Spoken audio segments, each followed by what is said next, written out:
He was born in a neighborhood where opportunity was thin and curiosity ran deep. By his 20s, he would become a ghost in the network, a man known only as the Shadow. This is the story of how a single hacker shook banks, vanished, and reappeared as something else. Omar Hassan grew up in Cairo. His father was a postal worker, his mother a schoolteacher. From a young age, Omar preferred circuits to street games. An old donated computer became his window to the world. He learned English from manuals, code from forums, and soon, the mechanics of systems most people trusted blindly. At 13, he joined a local hacking forum. A veteran known as Black Pirate sent a testing tool.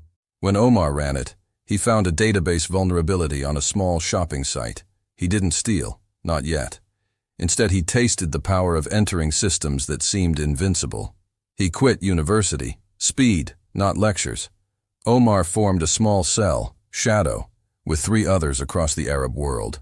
Nourus, server specialist, Ghazal, crypto and OPSEC, and Omar as the strategist. They were careful, rules, vetting, compartmentalized tasks. Their target, institutional systems, not individuals. 2017, their first big strike. A Gulf bank's internal transfer system had been left with a legacy loophole. Over 2 hours, Omar's scripts moved thousands into 120 dummy accounts. The total, 4.8 million.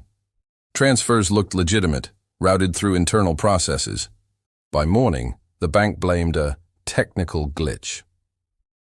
Between 2018 and 2020, Shadow pulled off multiple operations across the Gulf and Lebanon. Estimated haul, over $40 million. Omar didn't flaunt it.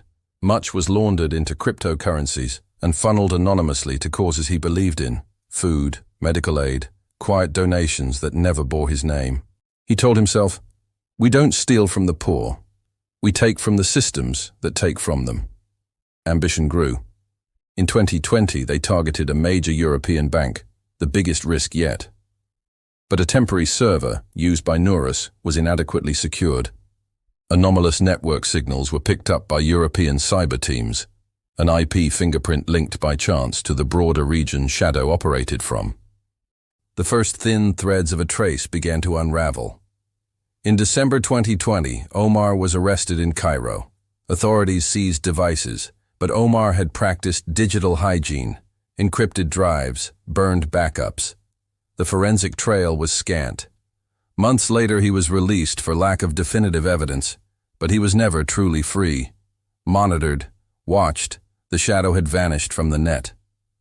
By 2022, Omar re-emerged, not as a pirate, but as a consultant. Under an alias, he helped firms patch the very holes he once exploited. In conferences, he spoke about hacker ethics and the line between curiosity and crime. To some, he had repented. To others, he'd simply changed his mask.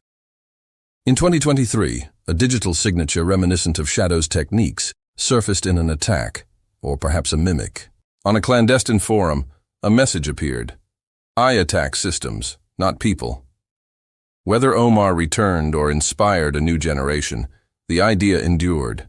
Hacking as resistance, as redistribution, as revenge. The Shadow's story forces a hard question.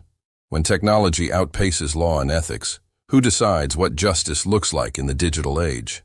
Omar's choices left scars and gifts, and a network of consequences that will shape cyberspace for years to come. If you found this story compelling, subscribe for more true tech documentaries. Tell us, was he hero or criminal? Comment below.